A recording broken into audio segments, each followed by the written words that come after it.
Namaskar. Delhi was jolted yesterday. Jolted with a car bomb, a very powerful car bomb that took 13 lives as of now. We'll talk about this blast, but more importantly, we will talk about the people behind these kind of blasts. We will talk about their mindset, and we will also talk about what we should be doing to ensure that these kind of incidents do not happen in the future. Let's talk about it. Let's get into the show.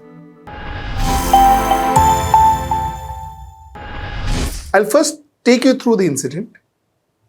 I'll tell you what happened, how this blast happened, what exactly did it do to Delhi, how many people died, all of that. And then I will come to the analysis part of it.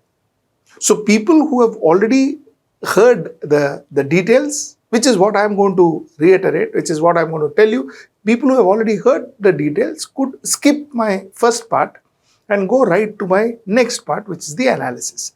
So the choice is yours. If you've not heard it, then let's talk about what exactly happened. If you've heard it, go to the analysis directly. So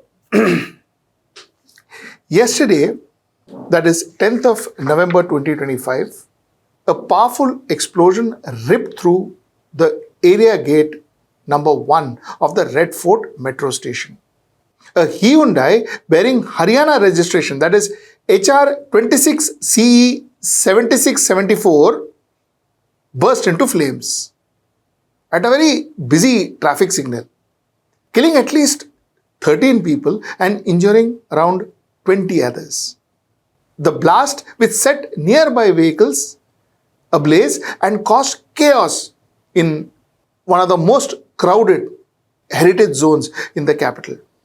Multi-agencies are now investigating this blast. Delhi Police, NIA, NSG, FSL, all of these agencies are investigating this blast, and they've confirmed the use of high-intensity explosive. This explosive are believed to contain ammonium nitrate. The prime suspect of this has been identified as Dr. Umar Mohammed, a Pulwama-based doctor who perished inside the car.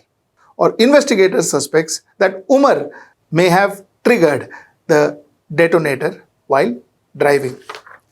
Now let us talk about this Umar Mohammed, because we are going to talk a lot more about Umar Mohammed and the likes of Umar Mohammed in our analysis part of it.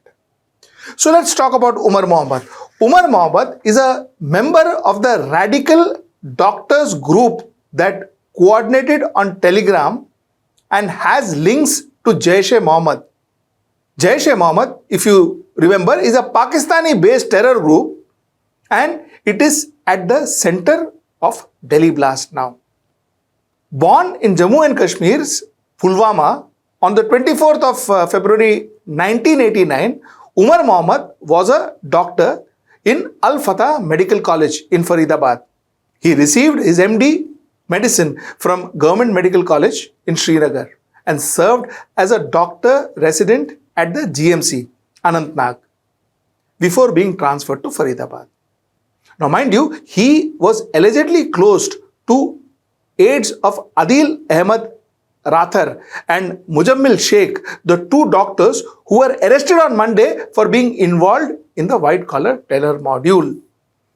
So like I said, Umar Mohammed is going to be important for us and important for our discussion is because this has given a new turn to our understanding of terrorism. All of a sudden, there is a doctor group that's formed not to treat patient or not to discuss the latest in medicine, but this doctor group formed to discuss terror attacks, militancy, terrorism. This is a very new thing that we are going to talk about. So this concept called the white collar module, you're going to hear a lot. Okay, let me go further. A doctor among 3 ISIS operatives arrested last week by the Gujarat anti-terrorism squad was allegedly preparing ricin a highly toxic chemical and had surveyed crowded food market across the 3 cities. This was reported on 10th of November, that is yesterday. This happened in Gujarat. In an alarming explosive recovery from near the national capital, a team of Jammu and Kashmir police has found 350 kgs of explosive suspected to be ammonium nitrate and assault rifle from Faridabad in Haryana. The massive recovery was made days after police arrested a Kashmiri doctor from Uttar Pradesh's Saharanpur, for allegedly putting up posters supporting terror outfits in Jaish-e-Mohammed. Now, this particular doctor, it is interesting, this particular doctor was caught putting up posters, and that is how the police could identify, and that is how this police went and a good job they did out of it by tracking, tracing 350 kgs of explosive and rifles and others. Before I go to my analysis, I want to also tell you that the Jammu and Kashmir police have busted an interstate and transnational terror module, arrested 7 people and seized 2,900 kgs or 2.9 tons of improvised explosive device making material in the past 15 days. This happened again on Monday. A Srinagar-based police spokesperson said that the terror module was linked to Jaish-e-Mohammed and Ansar Ghazwat-ul-Hind. So the point of me taking you through all this information is to establish the fact that here we are facing a very new kind of terrorism. I mean, it's not exactly new, but the fact remains that this organized terrorism was almost put together by a bunch of doctors, bunch of trained doctors, MDs, MD medicine. They had put this stuff together, which means that the entire concept of terrorism has moved from the typical narrative that, you see, the family that the terrorist comes from, he comes from a poor family, he comes from an impoverished family, he comes from a family that couldn't give him education, couldn't provide him with education. So an illiterate poor man was supposed to be a terrorist. That narrative, that profiling is changing. ये उधर जाने के लिए तुमको किसने तैयार किया? मेरे बाप ने, वो बोलता है कि बेटा देखो हम बहुत गरीब है। बाप यानी कि सगा बाप या चाचा? सगा बाप है। तो बोलता है जैसे ये लोग कमाते खाते हैं ना, तू भी ऐसे कमाए खाएगा और कोई मुश्किल नहीं है। और हमको भी पैसा मिलेगा, हमारी गरीबी दूर हो जाएगी, तो शादी भी हो जाएगा तेरे भाई बहनों की। देख बेटा जैसे ये खाते हैं ना, आराम से रहते हैं, तू भी रहेगा। They are doctors, postgraduate doctors who have been involved in this terrorism at the moment. And this, by the looks of it, was a large plan, a very big plan, almost 3 tons of RDX and IED materials found. So it was a big plan, and all of them were concluded by doctors. Now to my analysis. You see, there are 2 sets of narrative that have been spoken about currently after the bomb blast. The first set of narrative comes from the right-wingers, where they say that, listen, hum to pehle hi bole the. You see, you need to put a check. It is all Muslim terrorist. So terrorist does, I heard a journalist say, terrorist does have a religion. And the fact that, they are the ones who are doing it, and no longer now they are poor and uneducated, they are literates. And you got to be very mindful of that. This was one very senior journalist talking. Another set of people say that no, it is a conspiracy theory. It always happens before the election. This is all election game, all of that. This is the second thought that one comes to hear. See, end of the day, let us be very clear. My point number 1 is, you see, every incident cannot be a conspiracy. While conspiracy theory is the easiest to make, by the way, it's the easiest to make. And conspiracy theory also makes you look intelligent when you try and craft conspiracy. But that may not be necessarily be true all the time.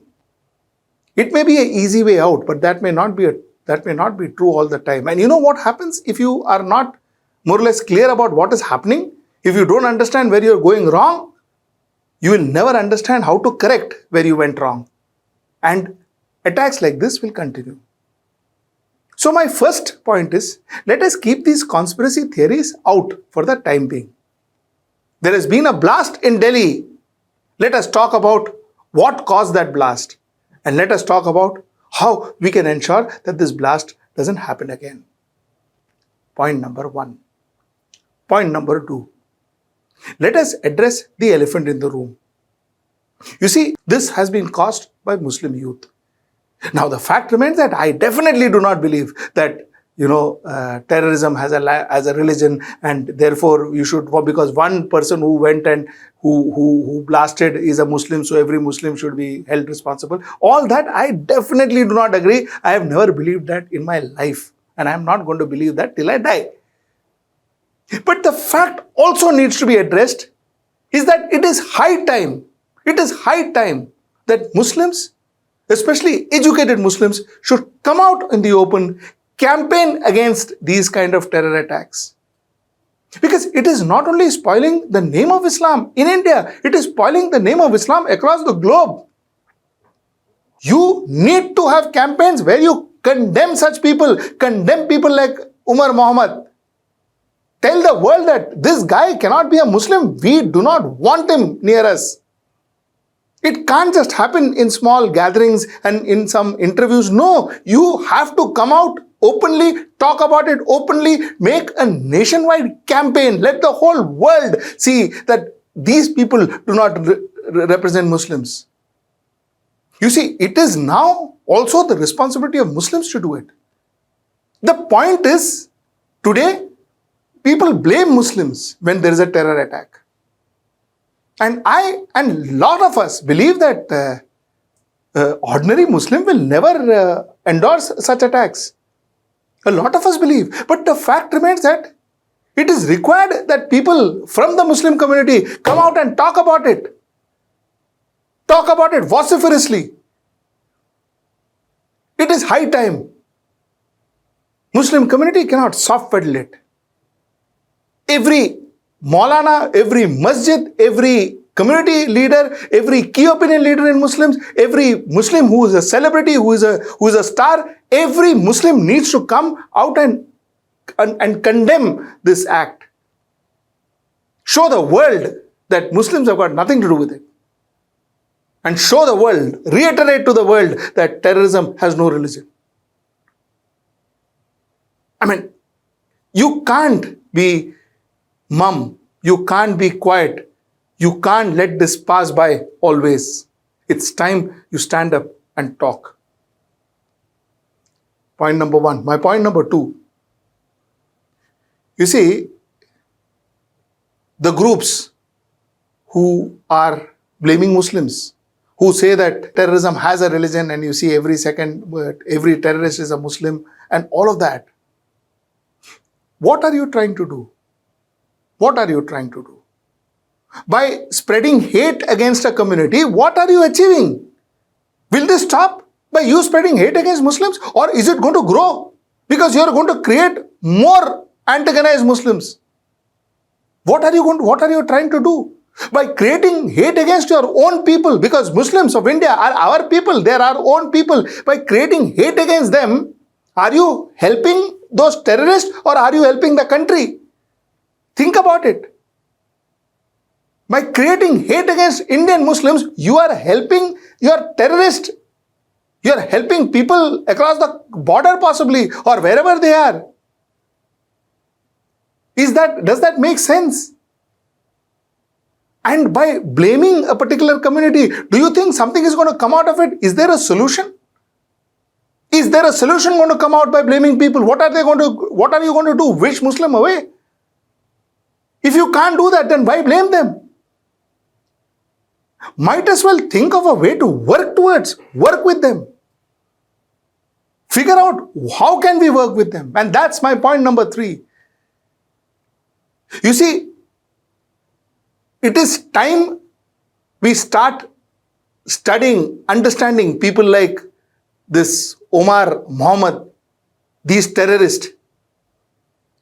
These terrorists definitely have a motive.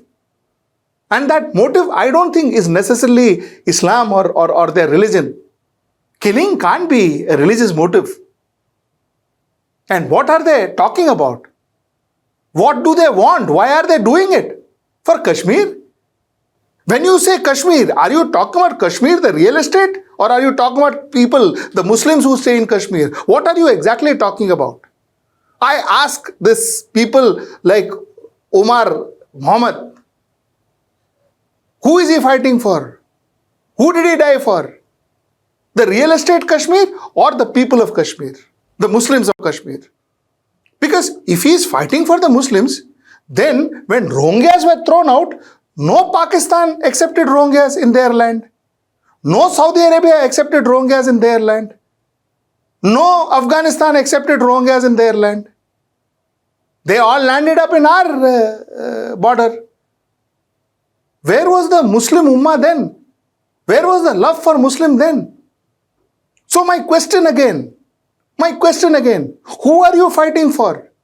Are you fighting for your religion or are you fighting for the real estate? Because this looks like a fight for real estate.